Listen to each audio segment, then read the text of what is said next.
o ex-delegado da PF e ex-deputado, o Alexandre Ramagem, chegou a postar ontem que o suicídio seria improvável, além do senador Carlos Viana, que é presidente da CPMI do INSS. Agora, o tal capanga do Vorcaro suicidou ou foi suicidado, Ju? Essa história levanta muitas perguntas e poucas respostas até agora, né? Muitas pessoas que conhecem o Sicário, inclusive ele tem uma namorada, tchutchuca igual, enfim, ele era de Belo Horizonte, todo mundo me falou, pessoas que conhecem Sicário, Vorcaro, né? As minhas fontes, que ele simplesmente era uma pessoa que ia e entrava preso de várias vezes, e que ele estava em ótima saúde e que não apresentava nenhuma... Enfim, eu até recebi fotos dele uma vez indo para a cadeia com papel higiênico, porque dizia que ele, de fato, não se segurava na cadeia. É a Polícia Federal, porque, na verdade, ele teve morte encefálica, né? Ele está brain dead, ele morreu no cérebro, mas ainda está respirando, né? A Polícia Federal afirma que houve tentativa de suicídio na cela, né? Mas o advogado, eu estava vendo agora, diz que o cliente estava em plena integridade física e mental poucas horas antes. Foi a mesma coisa que o irmão do Jeffrey Epstein fala em todos os programas que eu vejo de entrevista com ele, que o Jeffrey jamais pensou em se matar e que também não estava deprimido. Claro que é leviano apresentar teorias, porém, a gente tem que lembrar que ele faz parte do maior esquema de fraudes bilionárias que já houve no Brasil, ou seja, é tudo muito estranho. A gente já teve outras mortes assim, como o PC Faria, Celso Daniel, e esse cara, provavelmente, já que ele tinha sido preso e ele era, na verdade, capanga, né, do Vorcaro, com uma ficha criminal extensa, ou seja, era um cara que já estava acostumado a ir preso e sair. Eu acho que respostas precisam ser dadas. Eu, cá com meus botões, acho que ele é a primeira vítima fatal desse cosplay de banqueiro, mas é uma teoria, a gente tem que esperar, né? Porque é muita coisa em jogo. A gente pegou uma fala, uma das falas, né? A gente pegou o Vorcaro mandando ele dar o fim na empregada que ousou responder ele, e bater no Lauro Jardim, uma coisa absurda, né? Então eu acho que esse cara tem muita informação, ou melhor, tinha, né? E para mim ele foi suicidado, mas é uma teoria, gente, eu não posso afirmar. É, o arquivo vivo, né, Silvio? O Sicário sabia de tudo, né? Dos encontros, pagamentos. Ele era o longa-manos do Daniel Vorcaro, isso aí tá muito claro. E todo mafioso, todo gangster tem um longa-manos, tem um capo. Não à toa o apelido, sicário, né? Matador de aluguel, como é conhecido o termo sicário hoje em dia, remete à Roma Antiga, mas hoje em dia é o matador de aluguel. Veja, é possível sim que ele tenha sido morto, por que não? Nós temos dois arquivos, um está vivo, Daniel Vorcaro, o outro está quase morto. Achávamos que tinha morrido, inclusive porque as primeiras informações, como a Juliana disse, davam conta de que ele tinha morrido. E aí foi levado, e aí tem a questão da morte cerebral, mas fato é que ele sabia de tudo.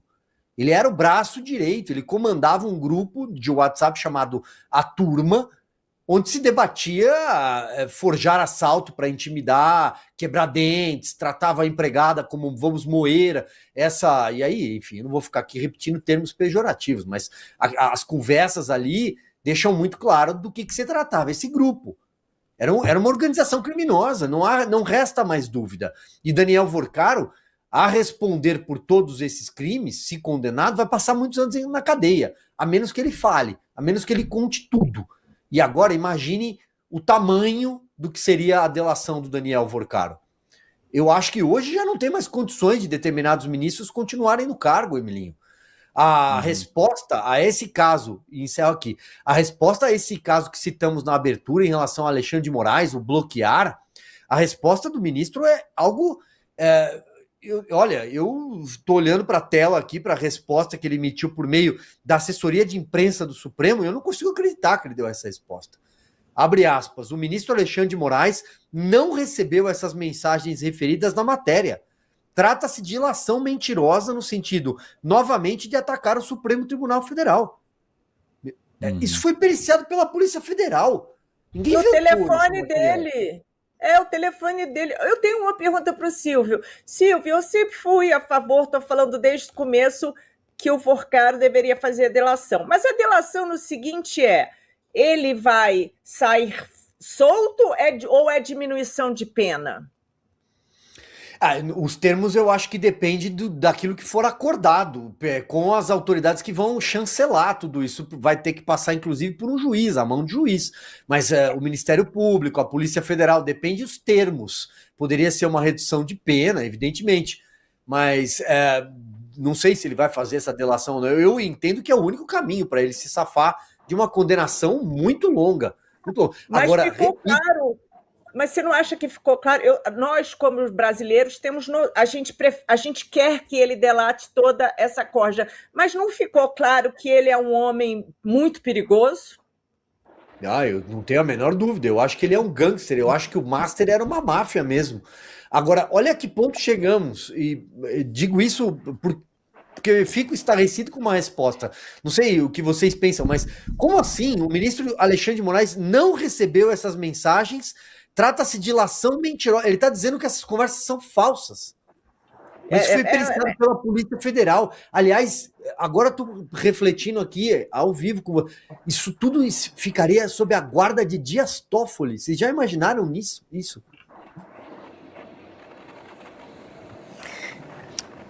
Esse é o ponto. Alexandre de Moraes vem negando. Quer dizer, a Malu Gaspar está errada, a fonte dela na Polícia Federal está errada.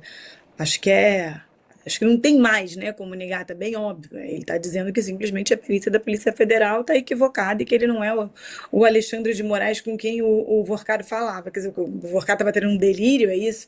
Tipo, ele marca uma reunião com o Alexandre de Moraes, o cara vai até Campos do Jordão, vai à casa dele algumas vezes, existe um contrato com a mulher dele, mas na verdade era um clone do Alexandre de Moraes, né? Estamos todos nós num surto coletivo, Alexandre de Moraes é o bastião da moralidade. Agora, doutora, a gente estava discutindo aqui também esses caminhos aí, dos quais aí institucionais para que haja alguma justiça, quer dizer, ou vai ficar sempre nessa de a gente sempre vai ver o mesmo filme se repetir. Assim, acho que não tem como o Vorcaro sair impune disso tudo, né? Uma delação premiada, a meu ver, no máximo reduz as penas dele, que seriam gigantescas, né? Se no Brasil a gente cumprisse pena. Quem cumpre pena no Brasil é a Débora do Batom, é o Daniel Silveira, é o Felipe Martins, é a Carla Zambelli, que está lá na Itália, né? Por ter supostamente invadido o sistema do CNJ, e toda a prova disso é a delação de um hacker. E aí? O Daniel Vorcaro invadiu, pelo que está se lendo aqui, pelo que estava lá na decisão do ministro André Mendonça, até o sistema do FBI. Ele invadiu até o sistema da Meta, né, do Instagram, para ver com quem que a namorada estava falando. Então o cara simplesmente hackeou de A a Z, não só as instituições, mas a vida privada da própria namorada. Isso também é crime, tá, gente? Então, não tem, né? Tudo bem, uma delação premiada, mas ele vai ficar solto? Ele vai ter uma pena de 2 anos, pagar uma cesta básica, assim, era tudo que me faltava no Brasil. Não duvido nada, porque é isso que a gente assiste com Os Poderosos. Essa, inclusive, eu tenho ali 2 opiniões sobre o sicário. Ou ele é um peixe um pouco menor e se matou porque sabe que os peixes menores no Brasil ficam presos, né? Que nesse caso vai ter que achar aí meia dúzia de culpados para tentar livrar políticos grandes envolvidos. Isso aí já tem um acordão, gente. Não dá pra gente ser ingênuo. Isso já tem acordão com alto escalão de executivo, judiciário, legislativo. Isso já tem ali um combinado de quem vai se safar e quem não vai. Haja vista o ministro Toffoli, que teve esse processo de fritura, né? Abertamente defendida pelo presidente Lula. Então, alguém vai ter que pagar o pato. Talvez, será que o sicário entendeu que ele ia pagar esse pato para o Daniel Vorcaro não pagar? Ou ele realmente foi assassinado dentro da prisão? A gente precisa de acesso a essas câmeras de segurança, quer dizer, ninguém está vendo, o cara se matou como? Com uma camiseta, que já hoje mais cedo a notícia era que ele tinha se enforcado com uma camisa. Que camisa é essa? Você não vê isso nas câmeras? Não é assim que você pendura uma camisa e morre em 10 segundos. A polícia tem que dar uma resposta, não é um Herzog ali, né? Quem lembra da foto do Herzog na ditadura? Com o pezinho no chão, Bem se lembrado. enforcou com uma altura assim Bem de, né? Ele tá dando um exemplo, um sinal. O que está acontecendo aí com ele, né? E hoje vi o Chiquini falando, saiu algumas notícias de que teria sido preso junto com ele uma pessoa da Polícia Federal. E aí? Então ele foi assassinado, é isso? Colocaram... Assim, são tantas perguntas que a gente realmente... O governo, da Polícia Federal precisa vir a público e dar uma declaração. A gente está querendo entender como é que o cara morreu. Agora eu quero saber a questão do nosso ministro André Mendonça, né? Os senadores pedem maior proteção a Mendonça após a morte de sicário. Eu pergunto para vocês, o Mendonça corre risco de vida diante desse ambiente mafioso? Ju? Corre. Eu estou preocupada por mim, pelo Rony, pela Malu, pela coisa, todas as pessoas, né? A queixa... eu li o despacho do André Mendonça, né? E lá está simplesmente que uma das razões que ele foi preso, além dessas ameaças ao Lauro Jardim e à empregada, foi a acusação não, né? O que eu e o Rony fizemos, né? A denúncia, né? A denúncia. Uhum. Então, isso me preocupa totalmente. A gente está dando com um bandido, com um gangster que não pode ser contrariado por uma empregada ou um cozinheiro que ele manda simplesmente bater, sumir, matar. E o André Mendonça, que vem fazendo a coisa correta, porque o Silvio falou muito bem, você imagina se isso tivesse no Toffoli. E eu vou te falar, gente, se não fosse o trabalho, e nós aqui do Bradock, todas as pessoas jornalistas que vêm não deixando essa história morrer, Brasília já tinha varrido isso para debaixo do tapete, tá? Eles já tinham se blindado. E aí eu estou falando Congresso, STF, senador. É claro que tem pessoas que vêm tentando fazer que isso não aconteça, como o querido Magno Malta, o Girão, a gente vê o Alessandro Vieira, tem uma turma que está querendo que isso siga adiante. Mas a verdade é que eles teriam se dado a mão, inclusive para Toffoli e Alexandre de Moraes. Graças ao bom jornalismo, isso não aconteceu, tanto que os jornalistas viraram alvo número 1. Agora, você imagina o André Mendonça, que não tem rabo preso, que não está no payroll de Vorcaro e que é um cara que vem agindo honestamente. Ele corre risco, sim, é claro. Eu acho que ele tem que ter segurança. Acho sim.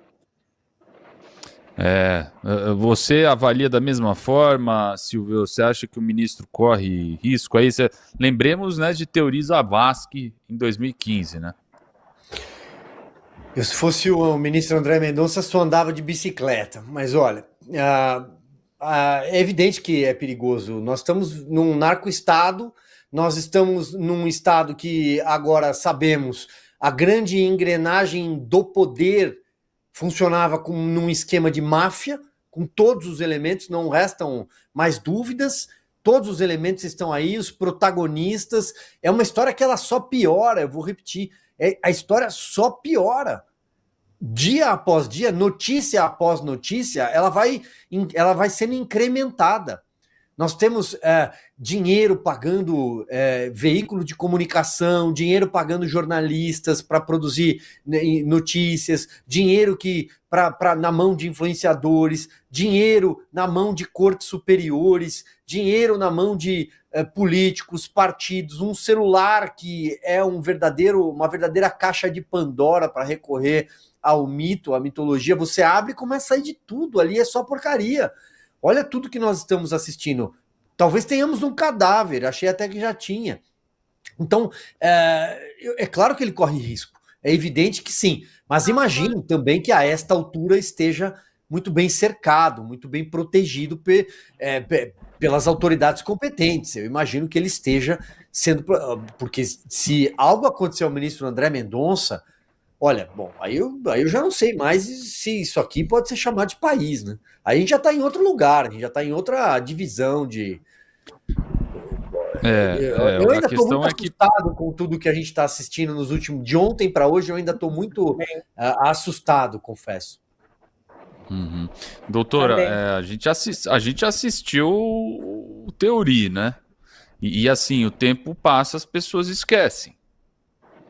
Teoria, o próprio Bolsonaro, né? Com o Adélio Bispo, até agora ninguém Bolsonaro. sabe de onde surgiu. O Adélio Bispo, eu venho falando isso, eu que não entro no avião com o André Mendonça, nem avião de carreira, prefiro uma certa distância, uma certa precaução.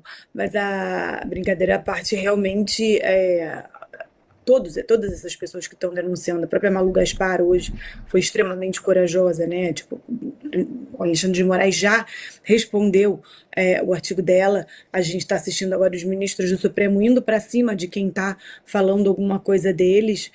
Parabéns a todo mundo que está tendo coragem, principalmente aos jornalistas, né? É o famoso que bom que agora vocês chegaram no nosso time, a gente que está aqui denunciando esses abusos do STF há tanto tempo, a gente que está aqui denunciando ditadura, perseguição, né? Tá aquela velha história de censura é proibida, mas só dessa vez pode, toda a imprensa falando censura só dessa vez pode, vamos salvar a democracia.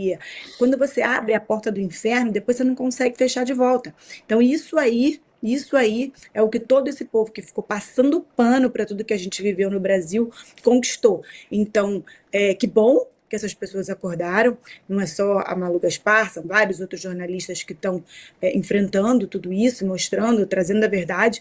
A gente não sabe quais são os interesses dos chefes dessas pessoas, né? Por que agora isso está vindo à tona, quem que eles estão tentando blindar, quem que eles estão tentando incriminar, quem que eles estão querendo colocar como presidente da República, porque é isso que acontece. Sempre comento aqui daquele vídeo corajoso, aquela entrevista corajosa da ministra Helena Calmon falando como é que o Lula foi colocado no poder, né? Tipo, quem pode enfrentar o Bolsonaro Lula, mas ele tá preso, isso aí a gente resolve. É assim que hoje no Brasil a gente resolve todos os problemas. Então, parabéns a todo mundo que tá tendo coragem de enfrentar isso. E o André Mendonça vem enchendo a gente aqui, nós que somos operadores do direito, né? Eu que tô aqui todos os dias tentando comentar decisões jurídicas, eu sou cientista política também, eu falo, vou deixar a advogada de lado e comentar só sobre o aspecto da ciência política, porque da análise do direito a gente não consegue mais fazer.